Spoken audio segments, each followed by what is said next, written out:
Hello everyone and welcome to एडू एरेट्सा। और आज मैंने तुमको बताना है तुम्हारे सेकंड चैप्टर ऑफ इकोनॉमिक्स जिसका नाम है पीपल एज रिसोर्स।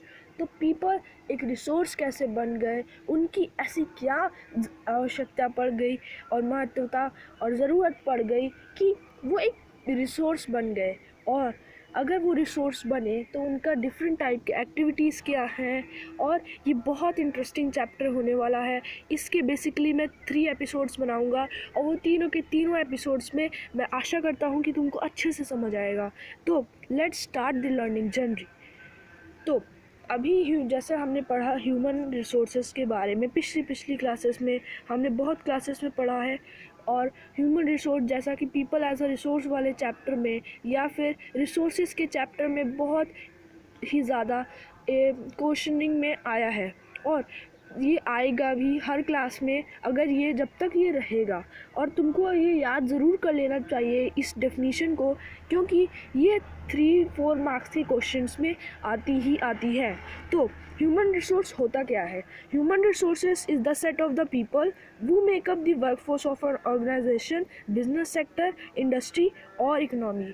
मतलब ह्यूमन रिसोर्स वही एक चीज़ है जिसकी जो एक वर्कफोर्स होता है एक ऑर्गेनाइजेशन का, और वो काम करके करके हमको एक बिजनेस सेक्टर या इंडस्ट्री या इकोनॉमिक सेक्टर में हमको एक आउटपुट देता है। उसी आउटपुट को हम इकोनॉमिक पर्पसेस के लिए यूज़ करते हैं और फर्दर उसके डेवलपमेंट्स होती हैं। जैसे फॉर एग्ज़ाम्पल तुम्हारे फादर हैं, तुम्हारे डैड अगर किसी भी ऑर्गेनाइजेशन में जाते हैं तो वहाँ पे उनके कलीग्स होंगे, उनके बॉस होंगे, तो वो सारे एक वर्क फोर्स में आएंगे उस ऑर्गेनाइजेशन के। और जितने भी ऑर्गेनाइजेशन में उनका आउटपुट जो निकाल रहे हैं वो काम कर करके आउटपुट एक निकाल रहे हैं, और उनको पे उनका सैलरी भी मिलता है। और जो भी जितना टाइप का वो एक ह्यूमन रिसोर्स है पूरे उस ऑर्गेनाइजेशन के लिए नहीं, पूरे इंडिया के लिए, क्योंकि जो वो प्रोडक्ट बनाते हैं वो कंपनी उनके आगे के फर्दर लेवल पे ले जाती है और फर्दर लेवल पे वो ऐड अप करती है इंडिया की इकोनॉमी में। तो इस चैप्टर में ये भी ज़रूरी है कि इसमें 3 टाइप के डिविजन्स भी दिए हैं इकोनॉमिक एक्टिविटीज़ में। तो इकोनॉमिकल एक्टिविटीज़ 3 टाइप में सिंपल डिवीज़न होता है। ये तुमने प्रीवियस क्लासेस में भी पढ़ा होगा कि प्राइमरी, सेकेंडरी और टर्शियरी। प्राइमरी में आते हैं जैसे एग्रीकल्चर, और सेकेंडरी में आते हैं मैन्युफैक्चरिंग यानी जैसे सीमेंट मिल्स, पेपर मिल्स में अगर आप किसी का काम करते हैं। और टर्शियरी एक्टिविटीज़ में आते हैं वो एक्टिविटी जैसे कि बैंकिंग, टीचिंग, फाइनेंशियल ऑपरेशंस, जितने भी जैसे तुम्हारे टीचर हैं वो भी टर्शियरी एक्टिविटी में आती हैं। मैं तो एक यूट्यूबर हूँ, तो यूट्यूबर कोई भी ऐसे खास एक्टिविटी में नहीं आता। और जो डिफरेंट टाइप के अगर हम देखें जैसे फाइनेंशियल ऑपरेशंस हो गया, बैंकिंग हो गया, तो इन प्रोसेसेस में जो भी है टर्शियरी एक्टिविटीज़ में आता है। और एक डिवीज़न भी होता है कि जो रूरल एरियाज़ है वहाँ पे जो प्राइमरी एक्टिविटीज़ हैं वो ज़्यादा होती हैं। अगर हम कंपेयर करें इंडिया और अमेरिका के बीच, अमेरिका की 75% जो पॉपुलेशन है वो टर्शियरी एक्टिविटी में इंक्लूडेड है, जबकि भारत में इसका उल्टा 70% प्राइमरी सेक्टर में है। यानी भारत में एग्रीकल्चर ज़्यादा होता है और अमेरिका में जो टर्शियरी एक्टिविटीज़ हैं, टर्शियरी सेक्टर है, उसको बहुत बढ़ावा मिल रहा है। अब ये एक्टिविटीज़ वही एक्टिविटीज़ हैं जो हमारी नेशन के है उसमें जोड़ती हैं। तो इसमें जैसे मैंने तुमको पिछली स्लाइड में बताया कि अगर तुम्हारे पापा किसी भी ऑर्गेनाइजेशन में काम करते हैं तो वो एक कंट्री के लिए कैसे एसेट बन गए, और ह्यूमन रिसोर्स उन्हीं को क्यों कहा जाए। ठीक है, तो इसी में डिस्कस किया गया है कि किसान भाई और जितने भी टाइप के हमारे जितने मज़दूर हैं, ये सब हमारे कहीं ना कहीं आगे बढ़ के एक एसेट ह्यूमन रिसोर्स में आते हैं। अभी हम बात करेंगे कुछ अच्छे टाइप के ह्यूमन रिसोर्स, और ह्यूमन रिसोर्स को एक रिसोर्स बनने के लिए क्या क्या चाहिए, क्योंकि कोई भी बच्चा ऐसे तो ह्यूमन रिसोर्स नहीं कहला जा सकता, तो उसको ऐसा क्या क्या करना पड़ेगा कि वो ह्यूमन रिसोर्स बन सके। इसमें तुम भी शामिल होते हो। तो market activities versus non market activities. तो मार्केट एक्टिविटीज़ की डेफिनेशन और ये पूरा जो ये क्वेश्चन है, ये पूरा स्लाइड का तुम स्क्रीनशॉट ले लो या समझ लो, क्योंकि ये जो क्वेश्चंस आएंगे तो आएंगे और 6-7 मार्क्स के आएंगे। तुमको एग्जांपल्स में मैं बताऊंगा। A market activity is an activity that does not transform inputs but simply transverse the intermediate exchange from one transforming exchange but simply transfers the intermediate exchange from one transform activity to another transforming activities that consumes this intermediate exchange as an input। तो इसमें तुम्हें फिक्र करने की कोई बात नहीं है कि इतना ज़्यादा लंबा डेफिनेशन अगर हमने लिखा तो, मगर क्वेश्चन भी तो 6 मार्क्स का आएगा, तो क्वेश्चन की भी हमने रिस्पेक्ट करनी है। तो मार्केट एक्टिविटी सिंपल वही एक्टिविटी होती है जो आगे हम एक इनपुट लेते हैं और उसको एक और काम हम उसमें जोड़ के उसको एक ऐसा आउटपुट देते हैं जो फर्दर प्रोसेस के लिए और आगे जाता है। जैसे अब रोटी है, वीट को हम खाते हैं, डायरेक्ट हम उसको कंज्यूम कर लेते हैं, मगर अगर हम सेम टाइम आयरन ओर को ले और आयरन ओर से हम कुछ और बना दें, जैसे पेन आयरन की, तो उसको आगे अगर हम ले जाएं तो वो क्या होगा, वो हमने कोई इनपुट लिया और उसका आउटपुट क्रिएट किया, ना कि हमने एक आउटपुट लिया और उसको अपने में इन कर लिया, है ना। तो ये डिफरेंट टाइप का जो है कि मार्केट एक्टिविटीज़ में प्रॉफिट के लिए ही काम होता है। जैसे वही तुम्हारा एग्जांपल आ सकता है, जैसे कि of the farming activities and industrial work. तो इसमें जो भी एक्टिविटीज़ हैं वो ज़्यादातर मार्केट एक्टिविटीज़ से ज्वाइन होती हैं, वो हमेशा प्रॉफिट के लिए होती हैं।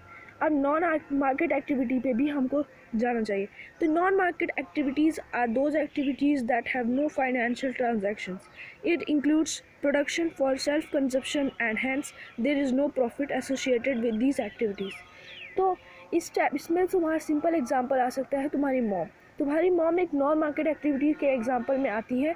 जैसा कि तुम्हारी बुक में भी बताया गया है कि नॉन मार्केट एक्टिविटी वही एक्टिविटी होती है जिसमें कोई फाइनेंशियल ट्रांजैक्शंस ही नहीं होता है और वो सिर्फ प्रोडक्शन फॉर सेल्फ कंजप्शन के लिए बनी होती है और वो एंड में जाके उससे कोई प्रॉफिट नहीं मिलता है ना। जैसे for example house hold course. तो अभी हम बात करेंगे क्वालिटी ऑफ पीपल, यही इसी में आने वाला है कि किसी की भी क्वालिटी, किसी भी ह्यूमन रिसोर्स की, किसी भी बच्चे की क्वालिटी ऐसे कैसे बढ़ा सकते हैं ताकि वो बड़े होके एक ह्यूमन रिसोर्स में तैयार हो जाए और एक कंट्री के लिए एसेट बने। तो एजुकेशन और हेल्थ फैसिलिटीज़, ये दोनों फैक्टर जो हैं और ये बहुत ज़रूरी है एक ह्यूमन रिसोर्स डेवलपमेंट के लिए। तो ह्यूमन रिसोर्स डेवलपमेंट के लिए ये दोनों जो फैक्टर हैं इनमें ये क्यों इतनी ज़रूरत है। जैसे तुम्हारी मम्मी पापा हमेशा तुमको कहते हैं बेटा पढ़ ले वरना बड़े होकर कुछ बन नहीं पाएगा, तो ये इसीलिए कहते हैं क्योंकि एजुकेशन बहुत ज़रूरी होती है। तुमको तुम्हारे मॉम एंड डैड इसलिए इतने अच्छे स्कूल्स में पढ़ा रहे हैं ताकि तुम एक बड़े होकर ह्यूमन रिसोर्स में बन जाओ।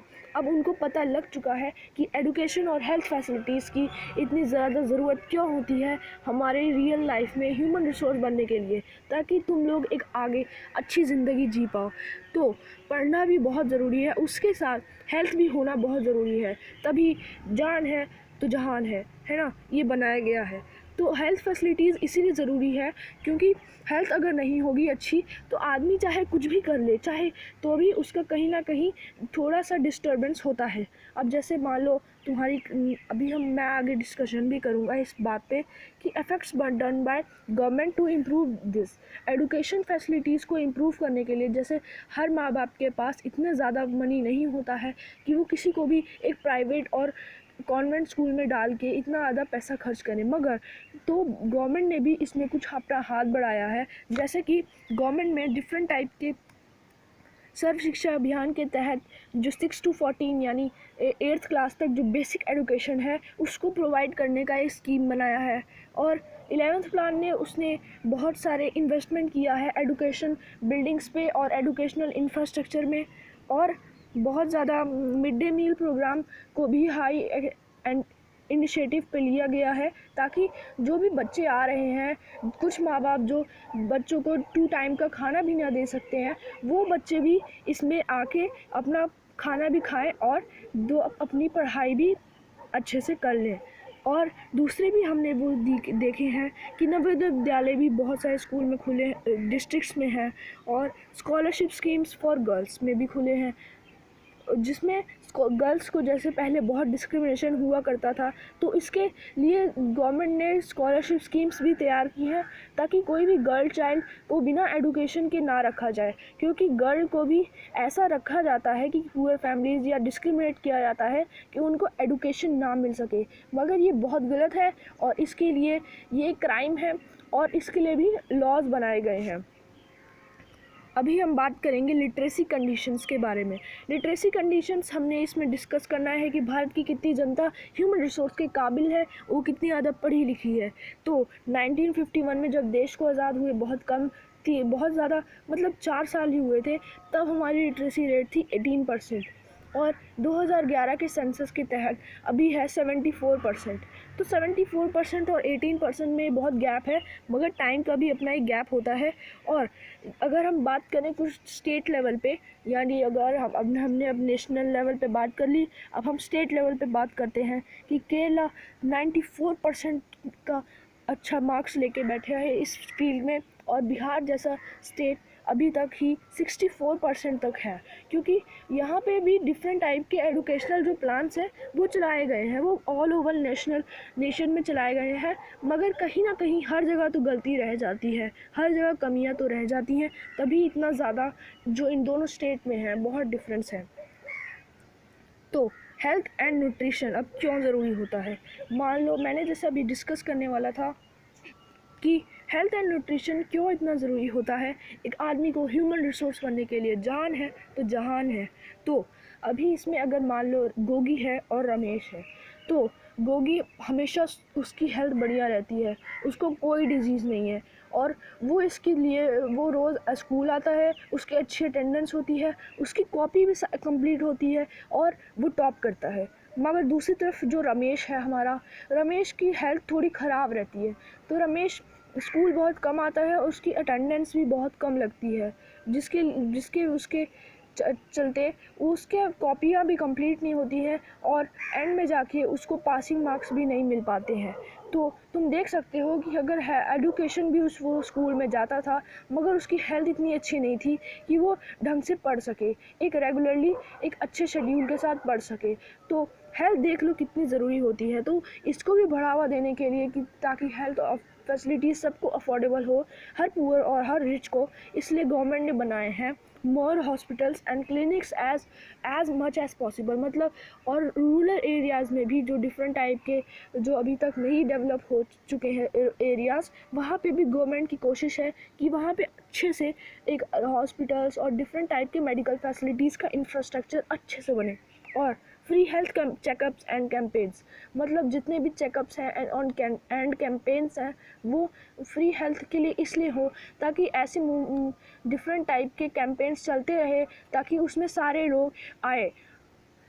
मोर मेडिकल कॉलेज भी बनाए हैं ताकि बच्चों की भर्तियां भी हों और बच्चों का ह्यूमन रिसोर्स भी यूज़ हो जाए, और दूसरी जगह वहाँ पे जो गरीब बच्चे हैं लोग हैं उनका भी अच्छे से इलाज हो सके। और इम्प्रूवमेंट इन हेल्थ इंफ्रास्ट्रक्चर, जैसे कि गवर्नमेंट ने मॉडर्न टेक्निक्स को अपनाने के लिए हर एक हॉस्पिटल में, हर एक गवर्नमेंट हॉस्पिटल में, हर गाँव में ये सोचा है कि हर हॉस्पिटल में एक अच्छा खासा मॉडर्न इंफ्रास्ट्रक्चर होना चाहिए ताकि कोई भी जिसको भी गंभीर से गंभीर बीमारियां हों वो आराम से चले।